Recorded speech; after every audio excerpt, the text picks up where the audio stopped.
And welcome back, listeners. We're joined on the phone line now by Fine Gael TD for Dunleary, Jennifer Carroll MacNeil. She's the Minister for State for EU Affairs and for Defence. Good morning, Minister, and thanks for joining us. Good morning to you. Now, we've asked you, you've offered to come on to speak to us today about the budget. Is there anything particularly in the budget that you had lobbied and campaigned for with the Ministers for Finance and Public Expenditure? Just getting money to people who need it, always, through tax cuts, through cost of living supports, recognising that people are feeling the pressure on increased prices, particularly just before and just after Christmas. But the other thing that I've really been looking for a long time is this long-term investment in our infrastructure. And I think this budget does a couple of things. One, it meets cost of living pressures, or it tries to help meet that before and after Christmas with targeted support.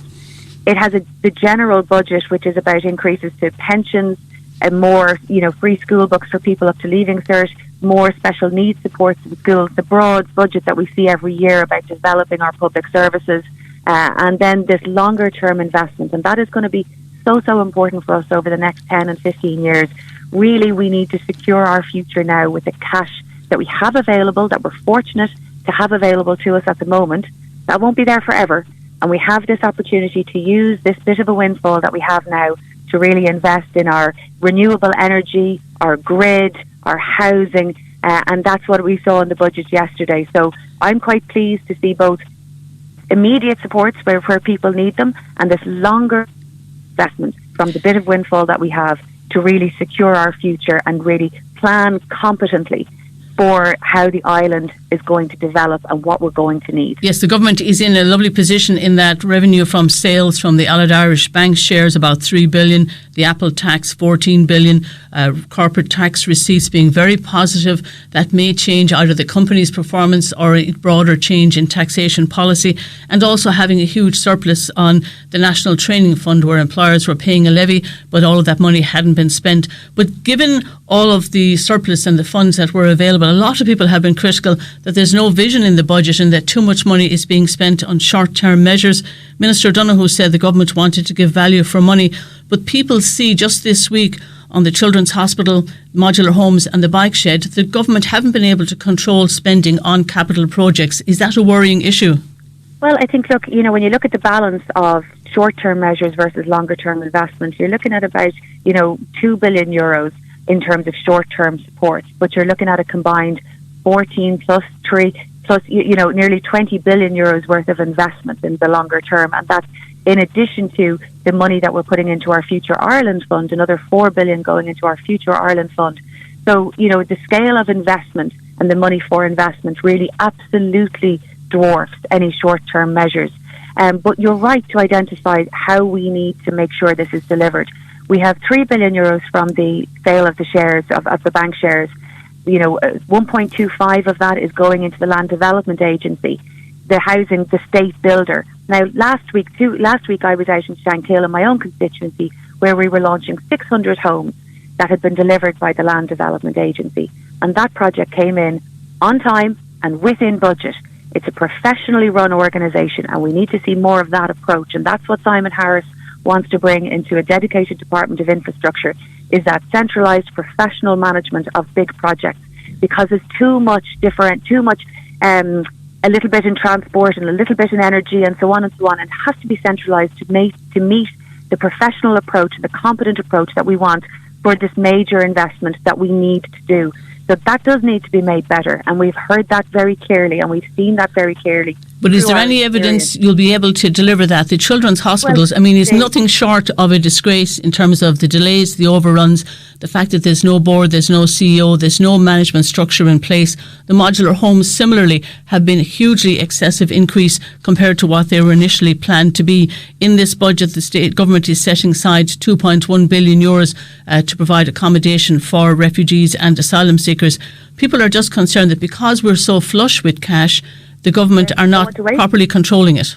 Well, there's the example that I've given you about the Land Development Agency is evidence of how that can be done properly and well. And the Children's Hospital, you're quite right to identify it. We need that Children's Hospital for the children of Ireland, but we also need it to have been managed properly and in a way that's consistent with value for money for people. And we don't ever want to see that again, which is why this Department of Infrastructure, where you have centralised procurement, You have a totally professional, coordinated, strategic approach to delivery that has been lacking. And we have also had the other problem where we have allocated money to projects and they haven't been delivered, which is inexcusable. But that's why we need to centralise this differently into a professional department. But is there any basis to have confidence that it can be done better? We have a public sector spending code, we have professionals, we have an e-tender system at present. Yes, I really do think it can be done better, and the Land Development Agency showed me that again and again after project after project. And I do believe it can be done better. And I believe that, for example, when we're trying to do renewable energy, that involves roads, it involves ports, because you've got to transport the turbines and the infrastructure to support it. That involves then the Department of Transport, the Department of Energy, the Department of Public Expenditure and Reform. And to my mind, it's just too bitty, and it needs to be done better to match the scale of ambition that we have for delivering infrastructure. And there's no doubt, Minister, of course, reform is needed because the environment that Ireland exists in is rapidly changing, and the structures that were set up at the beginning of the state certainly couldn't be considered to be the same types of departments that we need going forward. But we see in the last government, when it went into office, in the rejigging of various departments and then trying to move around staff for those under different ministers, that needs to be carefully handled as well if you're going to set up a new department. Just getting back to some of the positive things in the budget announcement that people might like. The prison service, the Gardaí, special needs assistants, specialist teachers and 400 new staff to process international protection applicants. The state is looking to hire a lot of new staff and will fund a lot of new positions there. That's absolutely right. I mean, 1,600 more special needs assistants, nearly 800 additional special education teachers. This is the sort of investment that we want to support people in our community. And we are a growing state, we are a growing population, and we do need to invest more in our people. And I'm so glad you mentioned about the training fund, because this is money that we will be able to use to support people upskilling and developing the skills that we're going to need for the future. So it's a very positive investment in our community. And, we're not just an economy, we are a community, and we have to support each other. And at the moment, we have the opportunity to do that. I'm really pleased to see things like increased access to IVF free of charge, free HRT for women of perimenopause and menopause age, 600,000 additional home support hours. These are the sort of things that support individuals and support communities. And we have the opportunity to support carers, for example. The eligibility is being extended yet again by Heather Humphreys. I think it's the third extension. Well, the means test is being kept. A lot of people had wanted the means test to be removed. And I think we will get to a point where carers are recognised for the work that they do rather than the income. But in the meantime, she has increased the eligibility on the income disregard and the savings disregard. And I think we will get to that point, but we couldn't possibly do that in 1 year. That the scale of that would be, you couldn't even test. Different carers are doing very different things, and you have to, respect what the different level of care and work that is being done, and that is a calculation in it. But there's no question but that this government has tried. It's very hard. But in terms of groups of people, that the state was going to help, we've seen that during the lifetime of this government, the report from the Commission on Mother and Babies Homes, the government seems to have made a financial decision there to exclude people that stayed less than 6 months as a cost-saving measure. The scoliosis children have not been taken care of. The thalidomide group, who can argue that they're the victims of state failures? They haven't been able to reach an agreement with the government. There seems to be an awful amount of penny pinching at the same time. I look, all of those are individual cases, that have been gone through with departments, and the thalidomide, for example, is still in discussion with the Taoiseach to try to get that resolved. And you're quite right to highlight them. But I think when you look in the round at how this state has developed and tried to support people, the investment that I see is in compassion. It is in special education. It is in carers. It is in supporting the domiciliary care allowance. It is in supporting, people in situations of domestic violence, putting massive money in to support that with a new agency to try to recognise these shames in our society and interrupt and change them and support people. Well, Minister, the thalidomide group are seeking redress for decades. These children with scoliosis, as their delays continue, in some cases their surgery situation becomes inoperable. Where is the compassion there? As the Taoiseach has said, and you can't make. It is for clinicians to make decisions around timing of surgeries, and I certainly don't want to get into that now because I'm not a clinician and neither is the Taoiseach. But the support and the financial support is there. The thalidomide group are continuing to work with the Taoiseach. I know them. I know in particular Finola Cassidy, myself, and my own constituency. whom I would meet regularly to discuss this. So those matters are progressing. But that is it. Like, we want to be both a successful economy and a compassionate society. We want to work to secure people's future now over the next phase. We are in a good position, really, in Ireland. Generally, we have, a strong economy. We have jobs for our people. We didn't have that 10 years ago. We have the money to support people where they need extra help. We have the money to be able to give more to pensioners, to be able to meet the price increases as they have happened. And that is slowing down. Inflation is coming down from a rate of about 9% to about 1.5%. Prices are still high, but that awful pressure that we had is slowing down. And this government has managed to support people through COVID, through those price hikes. And now we are going into an election period, and we will be making the case that we need to secure our future together, secure Ireland's future by long-term investment in its infrastructure, while maintaining this support as best we can for as many people. And again, Minister, welcome news in the budget that 3 billion from the AIB, for example, will be 1.25 million for the housing agency, €1 billion in Uisce Éireann, which is a huge problem in terms of housing development, commercial development and environmental protection, and €750 million for the energy grid. But the issue yesterday of housing, very little in terms of any sense of urgency or a sense of a need to address homelessness. There is funding allocated, but there doesn't seem to be any change in policy. And for the lifetime of this government, the homeless figures have increased steadily. How can you stand over that? The housing budget is set on a multi-annual basis. So, that was done in Housing for All so that there would be real clarity year on year on what was available to be spent. That's the sort of professional budgeting and structure that I'm talking about that gives a bit of certainty. Like, we're going to reach nearly 40,000 homes this year, which is a big increase, even on last year where we had about, well into 30,000. The homelessness and housing, I work with my constituents on a day-to-day basis, and I know people who have gotten homes that they're in for the last 3 years. It's still not their forever home, but they're there stable for the last 3 years, and that's not everybody's case. But we know that in terms of causes of homelessness, evictions, but crucially, and we have never to forget this, family breakdown is a huge, huge issue in generating homelessness. And no, Minister, it's not family breakdown. That's inaccurate. You're spinning something there. No, I'm not. It's the lack of an availability of an alternative person for a family breakdown where a person can go and rent somewhere else. There's a physical problem with the shortage of supply. That's what's causing homelessness. In terms of entries into homelessness, family breakdown and evictions, which you're right, the shortage of supply makes it incredibly difficult, and that's why we are focused on supply. And that's why we have 40,000 new homes this year, and we want to build more. And the investment is there over a multi-annual phase. We have brought down the social housing list by a third in this government, and it needs to go further, there's no question.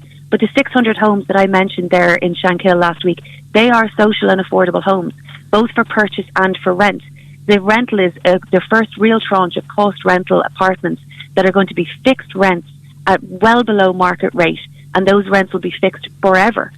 Minister, there's a phrase, one swallow doesn't make a summer. A housing development in your constituency isn't much benefit to listeners here in Tipperary. Well, correct, but there's also then 900 in a neighbouring constituency, and the Land Development Agency is working right across the country.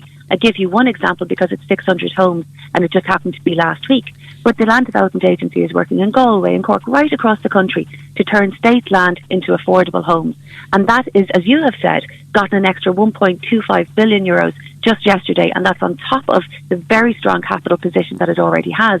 So we are continuing to invest in housing in the multi-annual budget, but also, as you say, as recently as yesterday, with an extra €1.25 billion into the state's own builder that is delivering homes, affordable homes, on time and within budget.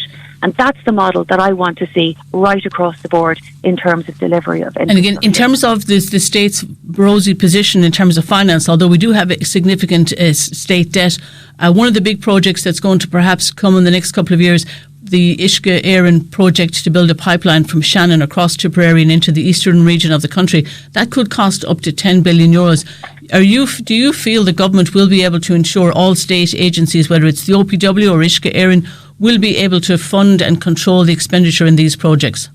That is making the case for the Department of Infrastructure. That is why this is so important, because of the scale of investment, because of what we've learned to date about how we need to do this better. The state must always respond and evolve and get better. And I think this Department of Infrastructure is exactly what we need to make sure the type of investment that we have capable of doing financially, but has to be delivered, as the LDA do, on time and within budget and in a professional way. So you're right, we are in a rosy position now, but we have to safeguard our future and make sure that the money that we can spend is spent properly, appropriately, and with the best value for the Irish taxpayer. Minister, just to give you some feedback, ISME, the organisation that represents small and medium enterprises, say definitely an election budget, not a business budget. The National Women's Council say missed opportunities again to try to provide a proper functioning, affordable childcare system.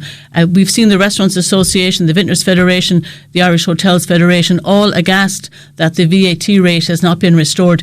Does the government do enough to support the small and medium enterprise sector?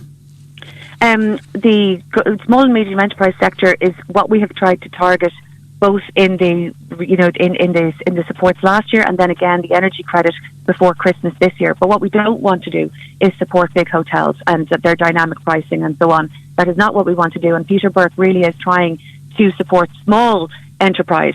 Now, there's not just hospitality, though. There's a range of other supports in relation to research and development, investors, and tax relief in relation to investment.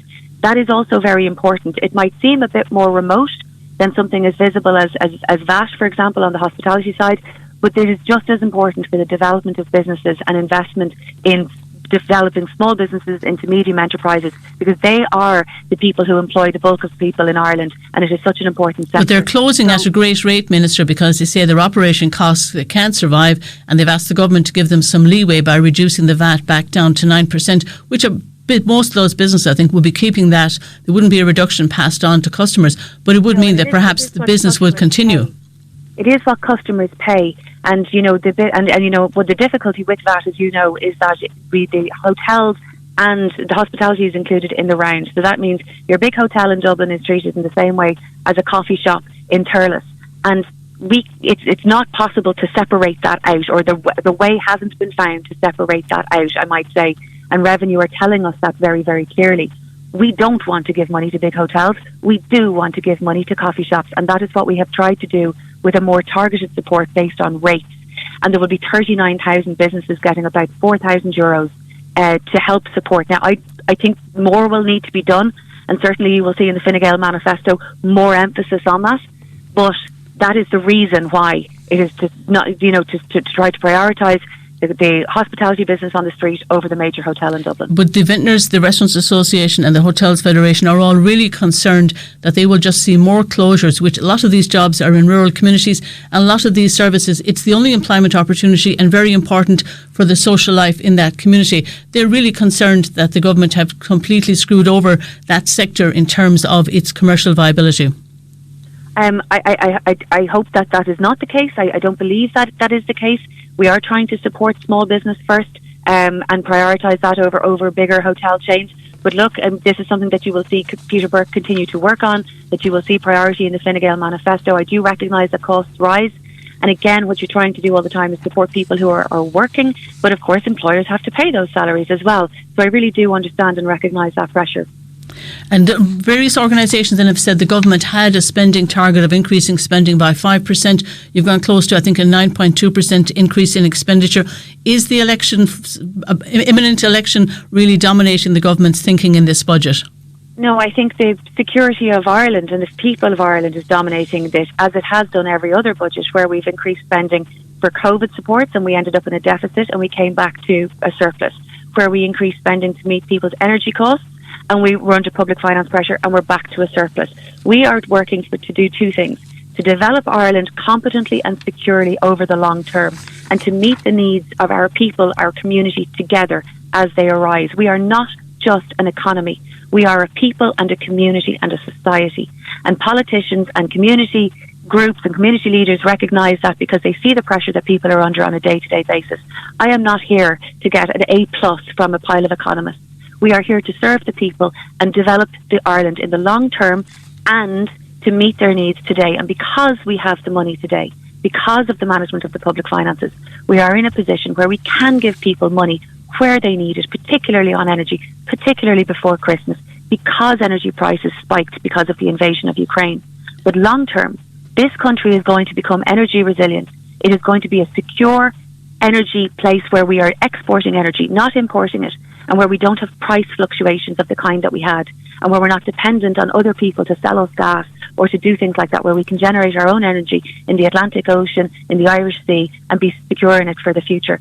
That's long-term investment, but we are both always investing in the future, securing our future and meeting the needs of our community. But again, the economists would say you need resources to deliver all of those things. Just, Minister, on the issue of childcare, has the government failed there? There's also queries about the level of concern that the government have to provide assessments of need for children with disabilities. No extra provision for that in the budget to bring it into lines with the statutory obligation to give that assessment within a 6-month legal limit.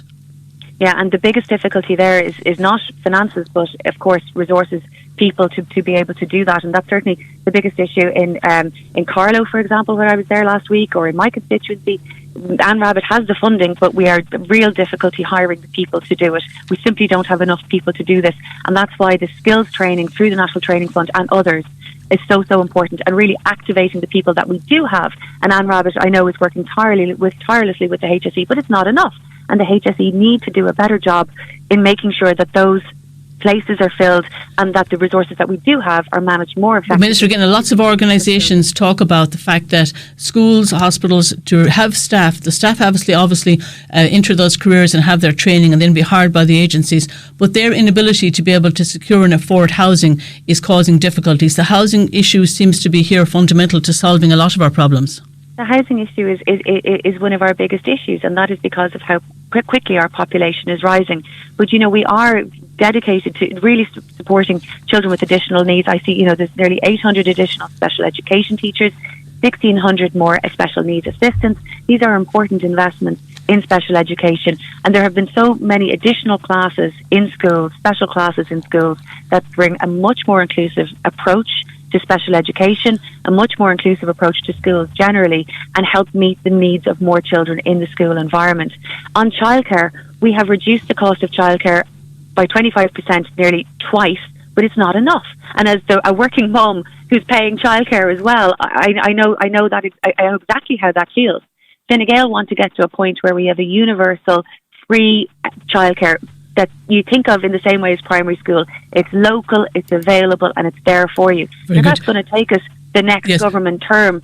But that's our vision. That's where we want to get. And Minister, just finally, I realise you have to go on. I'm sorry, because there's so many issues in the budget. I mean, it's an incredible detail. Do you know when the election is going to be held? I don't. I wish I did. Very good. I don't. Minister, your staff had told me to let you go by 10:55, so I do appreciate you talking to us until now. Thanks very much for giving us that perspective from the government party. We will have a Sinn Féin rep with us tomorrow morning to give an opposition perspective. Thanks very much, Minister Jennifer Carroll MacNeill. Thank you. Thank you. And listeners, that was Jennifer Carroll MacNeill, the Minister for State at responsibility for EU affairs and defence. And there are plans to recruit 450 new members for the Defence Forces and also to upgrade the uniform in the Army, announced as part of yesterday's budget.